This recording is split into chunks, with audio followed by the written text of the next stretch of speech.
कोई माली आंख से पाकिस्तान की तरफ नहीं देख सकते, तो इसलिए कि गरी खुदा बख्श से आज भी कायदे अवाम शहीद जुल्फिकार अली भुट्टो अपना दिया हुआ एटॉमिक बॉम्ब से मेरा और आपका इस मुल्क का तहफ़्फ़ुज़ कर रहा है।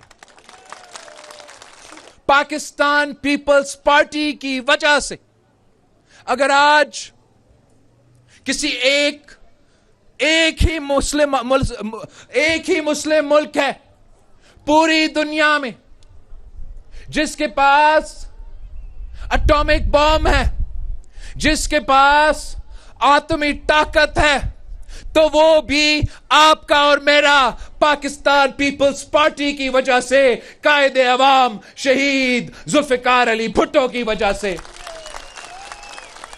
कायदे अवाम शहीद जुल्फिकार अली भुट्टो गिलगित बल्तिस्तान के सरजमीन पे खड़ा होकर यह दावा किया था कि हम घास खाएंगे मगर हम बम बनाएंगे।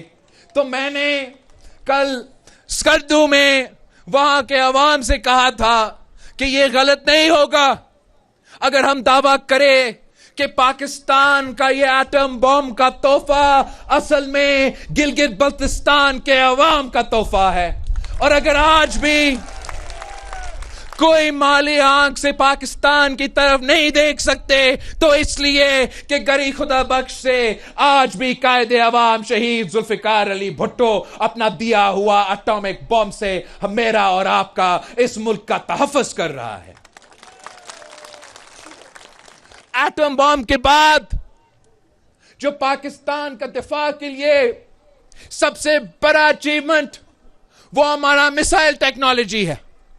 इसलिए कि मिसाइल टेक्नोलॉजी के बगैर आपके पास एटम बॉम्ब होगा, लेकिन उस एटम बॉम्ब को अगर आपने कहीं पहुंचाना है तो वो मिसाइल टेक्नोलॉजी का जरूरत है।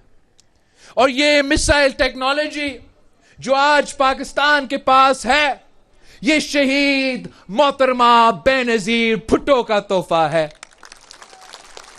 बाप ने एटॉमिक बॉम्ब दिया तो बेटी ने हमें मिसाइल टेक्नोलॉजी दी। ये दोनों एटम बॉम्ब और मिसाइल टेक्नोलॉजी की सूरत में दोनों आज गरी खुदा बख्श से पाकिस्तान का दिफा कर रहे हैं।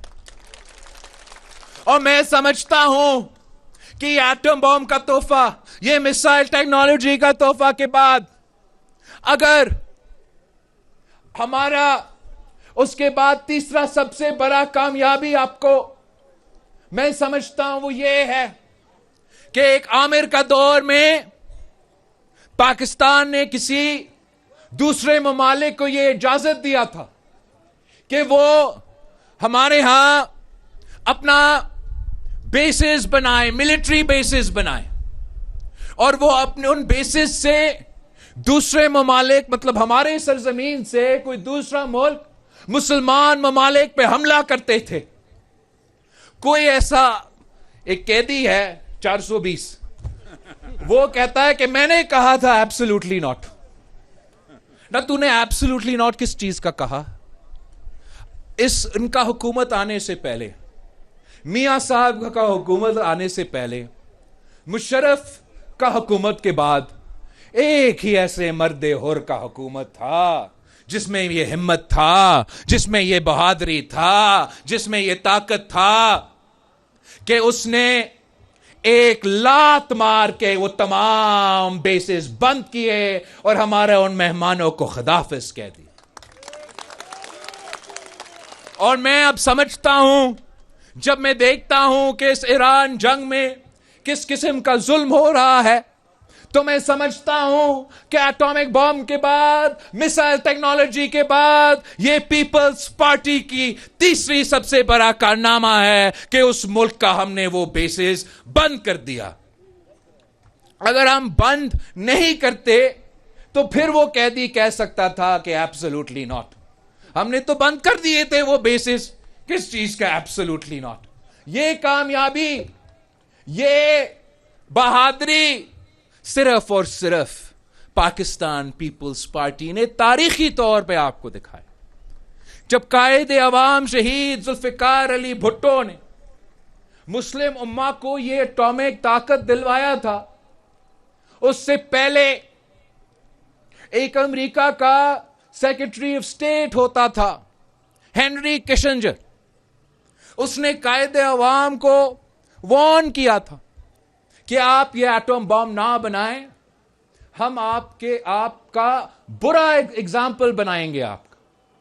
मगर कायदे अवाम शहीद जुल्फिकार अली भुट्टो किसी से नहीं डरता था, किसी के सामने नहीं झुकता था। उसने जान की कुर्बानी दे दी, मगर वो मुस्लिम उम्मा को ये एटॉमिक ताकत दिलवा दिया था।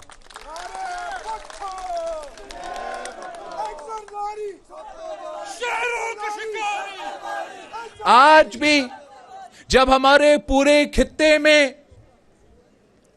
जंग का माहौल है, हालात मुश्किल है, तो मैं समझता हूं कि आज भी इस मुल्क को पाकिस्तान पीपल्स पार्टी जैसे सियासी जमात की जरूरत है, जो दुनिया के आंखों में आंखें डाल पर बात कर सके।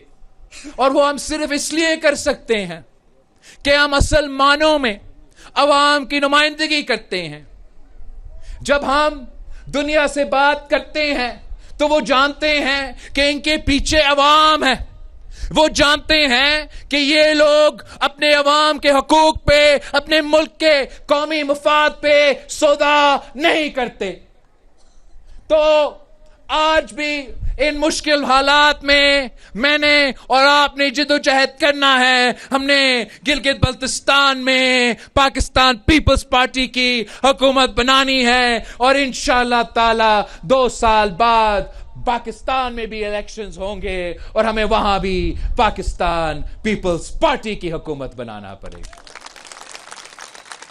ये हमारा, जहां तक पाकिस्तान का मुल्क का कौमी मफाद और दिफा की बात रहे, आपके आईनी हकूक की बात। अब कायदे अवाम शहीद जुल्फिकार अली भुट्टो ने पाकिस्तान जब सरजमीन बेआइन था, तो कायदे अवाम शहीद जुल्फिकार अली भुट्टो ने पाकिस्तान को एक इस्लामी जमहूरी वफाकी मुत्तफिका आइन दिलवा दिया था। अब हमारा गिलगित बल्तिस्तान सरजमीन बेआइन है, तो अब कायदे अवाम का नवासा ने और गिलगित बल्तिस्तान के अवाम ने जिद्दोजहद करना है ताकि हम इस सरजमीन बेआइन को भी आइन दिलवा सके, आईनी तहफ़्फ़ुज़ दिलवा सके। ये आपका हक है। 18वीं तरमीम ने सूबे को जो इख्तियार दिए हैं, जो ताकत दिया है, जो अपने वसाइल के मालिक बनाए हैं, मैं वो दिन देखना चाहता हूं जब ये आईनी तहफ़्फ़ुज़ मेरा गिलगित बल्तिस्तान को दिया जाएगा। हम कहते थे कि चारों सूबों की जंजीर बेनजीर बेनजीर। इंशाअल्लाह ताला हम इस नारा को 5वें सूबों की जंजीर जिए भुट्टो बेनजीर में तब्दील कर दें। ये कोई आपको तोहफा में या प्लेट पे हकूक नहीं दिलवाते। आपने हमेशा अपना हक के लिए जिद्दोजहद करना पड़ता है, और ये गिलगित बल्तिस्तान की तारीख है कि किसी ने तोहफा में आपको आजादी दिया नहीं, आपने जिद्दोजहद किया, आपने अपना आजादी दोगरा राज से छीन के खुद ले लिया था। और इंशाअल्लाह ताला मैं और आप मिलके जिद्दोजहद करेंगे और हम आपको तमाम हकूक दिलवाएंगे। हम आपको हक हाकमियत का हकूक दिलवाएंगे, हम आपको हक मलकियत का हकूक दिलवाएंगे, और हम आपको हक रोजगार के हकूक दिलवाएंगे। हमने हमेशा से अवाम को, पसमानदे इलाके को 1973 के आईन में यह लिखा है कि सबसे पहला हक अपना रिसोर्सेज पे, अपना वसाइल पे उस सूबा को जाता है, उस सूबे में रहने वाले मुकामी लोगों को जाता है, फिर पूरे पाकिस्तान को जाता है।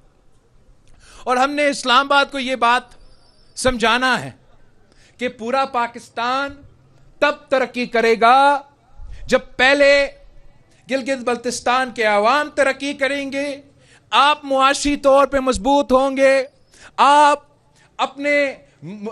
अगर मुआशी तौर पे मजबूत होंगे तो फिर इस्लामाबाद मजबूत हो सकेगा, फिर पूरा पाकिस्तान को इसका फायदा मिलेगा। हमने ये थरपाकर में, सूबा सिंध में पब्लिक प्राइवेट पार्टनरशिप के जरिए और मुकामी लोगों को अपना मालकियत दिलवा के बड़े बड़े मंसूबे को कामयाब करवाए हैं।